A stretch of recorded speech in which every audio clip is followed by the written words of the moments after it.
Basic principle of refrigeration is simple. Just pass a colder liquid continuously around the object which is to be cooled. This will take heat out from the object. The whole refrigeration technology is after this: how to produce cold liquid continuously. We will see how this is achieved in this video. This is what inside a refrigerator. At the heart of the system is a simple device called throttling device.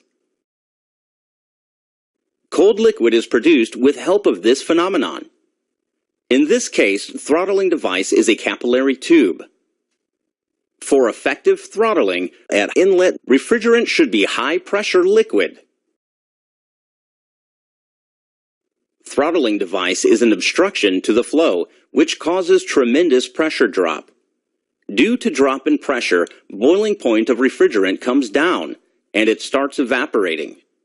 Heat required for evaporation comes within the refrigerant, so its temperature drops.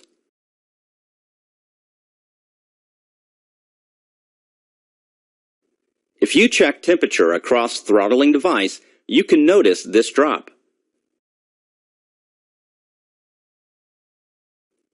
Next phase is simple.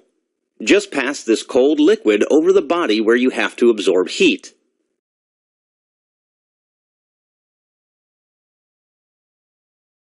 During heat absorption process, refrigerant further evaporates and transforms into pure vapor.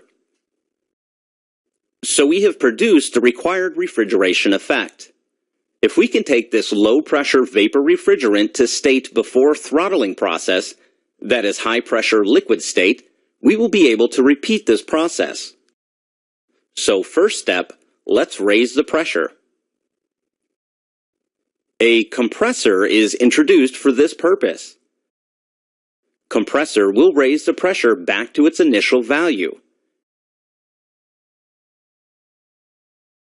But since it is compressing gas, along with pressure, temperature will also raise. It is unavoidable. Now the refrigerant is high-pressure vapor. To convert it to liquid state, we are introducing another heat exchanger.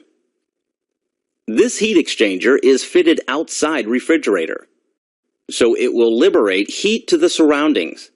vapor will get condensed to liquid and temperature will come down to normal level. So the refrigerant is back to its initial state again, high pressure liquid. We can repeat this cycle over and over for continuous refrigeration. This cycle is known as vapor compression cycle. You can note more details of refrigerator components here.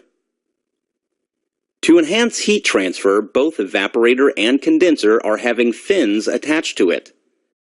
Since evaporator is cooling the surrounding air, it is common that water will get condensed over it, forming frost. Frequent removal of frost is required to enhance heat transfer.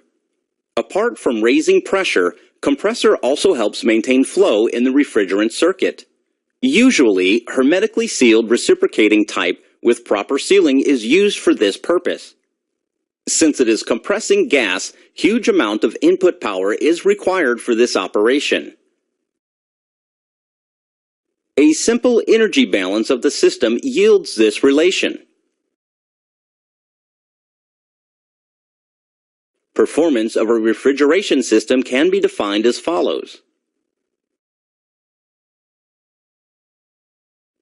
Hope you had a good overview of working of a refrigerator. Thank you.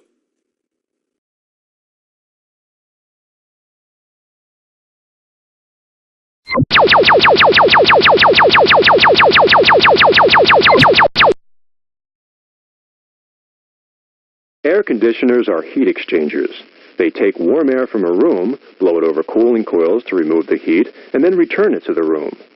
The heat absorbed by the cooling coils is then blown outdoors.